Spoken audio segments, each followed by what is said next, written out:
Hey, what is going on, guys? This is SMEB Reviews. We are going to be reviewing Bleachers' sophomore album, Gone Now, released June 2nd.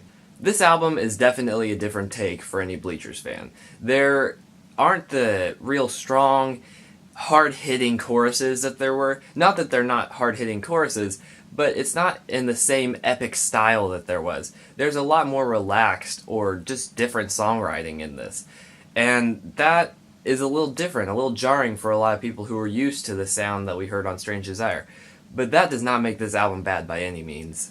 First up, let's address some of the complaints that a lot of people had with Strange Desire and how he moved and actually made it work a lot better with Gone Now.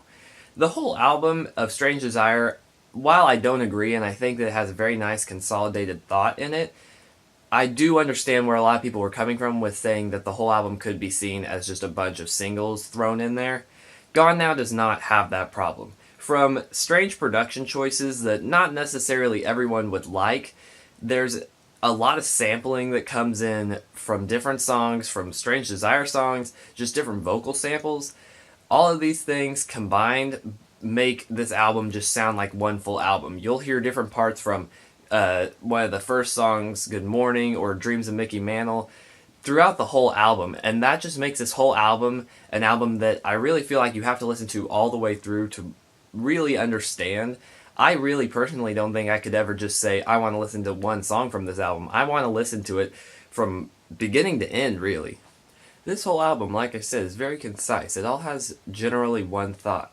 It's all about losing someone and trying to move on from it. And that, while a lot of people might think it has gone stale from Strange Desires, it really hasn't. Honestly, I don't feel like it's stale because everything about this album is so fresh and so different than pretty much everything from Strange Desire. Except for a couple tracks, Don't Take the Money and Let's Get Married, honestly, I couldn't see any of these tracks fitting in with Strange Desires at all. This album has so much jazz influence in it that I couldn't see these songs fitting in with the previous album. There's a lot of saxophone that I really enjoy. I think it really works. When I first heard it, I thought this could go really bad. I mean, it's a totally different direction than anything I thought. It's not the epic songwriting from Strange Desire. It's so different, but it really works, and I really like it. Honestly, this album by itself does not sound anything like Strange Desire, and just the fact, if you didn't hear the two albums and know, like if you did not already know that they were Bleachers albums, you probably wouldn't think that they were by the same person. Yes, similar themes, I mean, about losing someone, but it's just, vocally, he does so much different, and musically, it's just so different. I mean, not even just instrumental-wise, while yes, instruments are a lot different, it's just a lot different songwriting, and it's so different. I know that that's something that I keep saying, but it's really true. This album is so different than the previous album, and not something I expected at all. I mean, just in the album layout, everyone felt that Strange Desires was just a collection of singles, but this album, from having Dreams of Mickey Mantle to Dreams of Mickey Mantle Reprise to Goodmorning and Goodnight, there's so many songs that directly reference each other. I mean, I think it's Dreams of Mickey Mantle that even references Don't Take the Money. And it just creates this full album of an enormous, just moving listening experience. There's just absolutely no way you could listen to just a single song from this album. Besides maybe the singles, which I think he did a perfect job of choosing those singles. They all are definitely standalone tracks, whereas the rest of the album, really, you have to listen to the rest of the whole album to get the feel for it. And once you get into this album, it is so, so good. One track that I'm seeing hated on a lot is Goodmorning, which I personally don't get it at all. It is a very reoccurring track. That and Dreams of Mickey Mantle, both tracks have samples from them that are used throughout the whole album, but I don't think that that's a bad thing. People were complaining about Strange Desires and how it's just different song or just a bunch of singles thrown together, like I've said. But those samples from those two songs just create this whole flowing work. But people still, now that they got what they want, are complaining about Goodmorning especially, and I just don't understand why. Vocally, I think it's a very interesting song. Yes, there's some weird production choices. There's weird production choices throughout this whole album. But it's just so different, but so good. The whole song just has snippets of random voices and stuff, which sounds like it could be really hectic and crazy, but it's just not. It really works. And during the chorus, he definitely does some interesting stuff with his voice. And I personally love it.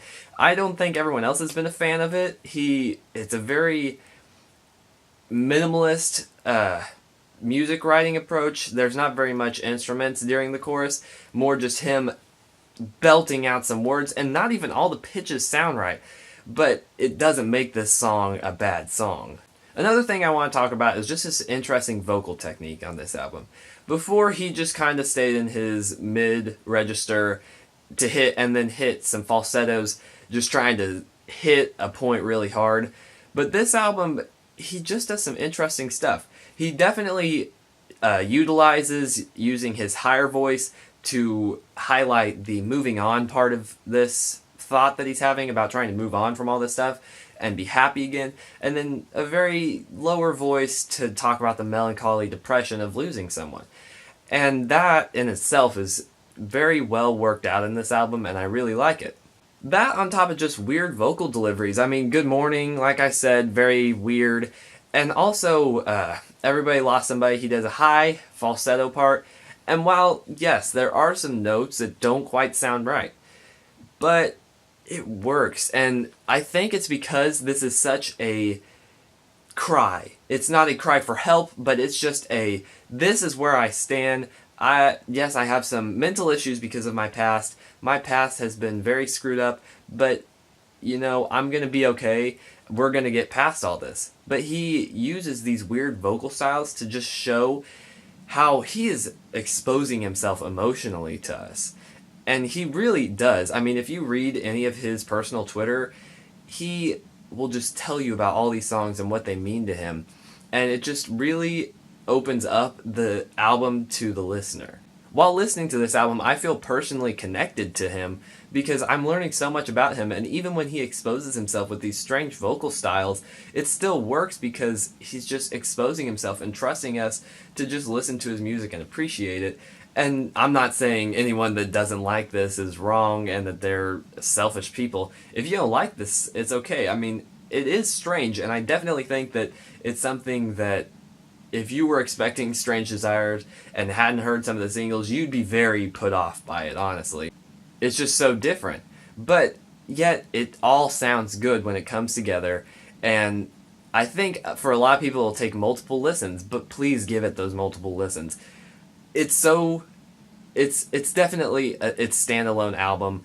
It's different, and it's not what I expected, and I'm so happy for everything that it turned out to be. Normally I'd want to touch on some of my favorite tracks, but listening to this, I can't just sit down and choose a couple tracks because, like I said, this whole album just needs to be listened together, and I wouldn't push skip on a single one of these tracks, honestly. I like most of them. There is one that I personally don't like very much, Foreign Girls, the last track, and that's just because he puts a lot of effects on his voice, and there's a lot of vocal manipulation, and I just don't think it really works. I think it's an easy song for him to have cut. It was not very lyrically as strong. I think he should have just cut that one personally. But besides that, there's just so much to this album. There is pop and rock and jazz and even a little hip-hop in Goodbye, and it's so diverse that it just gives you such a different listening experience. And that's why I don't think that I'll ever really get bored with this album, because there's just so much to it. There's collaborations from Lorde, collaboration from Carly Rae Jepsen, and even his longtime girlfriend Lena Dunham. She doesn't sing, she contributes some vocal talking parts to one of the songs, which is something that's nothing new to Bleachers style, but it definitely just shows how he's really trying to step out of what he was doing. I don't think he's trying to step out, I think he's trying to create something different, and he really does that. And even after hearing this album, one of my biggest problems I had with Strange Desires, how he would write for the feature, I think he kind of shakes. He kind of does it on Hate That You Know Me with Carly Rae Jepsen, but Don't Take the Money, honestly doesn't sound like a Lorde song. It definitely is his own song, and I think that that is something that I'm really glad that he stepped away from, because that was something that really hurt him on the last album. There are a couple downsides, not very many. There are a couple. Like I said, I'm not really a big fan of Foreign Girls. There's a couple of just a little less memorable songs. A couple production choices that can get a little strange and are very jarring to some people. I personally don't mind some of them, but I could definitely see how a lot of people would not be quite as big of a fan of some of those choices. But there's just so much to his songwriting. I mean, from listening to it about a girl, about losing a girl, or losing a family member, someone very close to you, there's just so much, but it's not pandering, and that's what I love. He writes it so that it's a relatable topic, but not pandering to an audience, and not just party music. He's really writing about something that matters to him, and something that he's experienced because he knows it, and that's just something more that gives him so much credibility in this, and just makes this album just a little bit better for me. So does it live up to the expectations that Strange Desire set? Yeah, I think it does. I think it's a very good album. It's different, and so a lot of Bleachers fans might be a little put off by this album, but really dive into this album. I mean it. I mean, there's so much to this album, and I really think that it sets the bar high for him, even higher than it was. But now it kind of comes to a point where I don't really know what to give this album rating-wise, because it is different, and there's a lot of really jarring different things in the songs, but what it does right, it does so right. Not that what it does wrong is so wrong, it just isn't quite there. So a couple of the points in the album just leave you wanting a little more, because you know he can give you more. But some of the high points are just so high, and that's why it's so hard for me to rate this album. Honestly though, I need to give this album a 9 out of 10. It just works so well together. Even after hearing the album as a whole, I liked some of the singles that originally did not hit me quite as hard. I heard them in a much brighter light. Every song in this album has grown on me with every consecutive listen, and I've listened to this album a lot.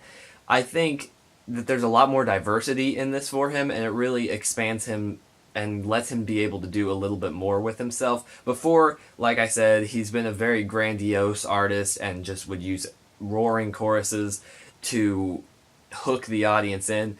But now we've got really stripped down songs, just piano playing, and we've got really hard-hitting jazz, and it's so different. It just opens him up to so much more music and helps him diversify his catalog. So yeah, it's just gonna have to be a 9 out of 10. I really, really like this album. There's a little more he could do, but I like it. What can I say? So thank you guys for watching. It really means a lot. I love seeing the views. I love reading your comments. Please leave any suggestions or thoughts for me. Thank you guys for watching, and I'm gonna see you guys later.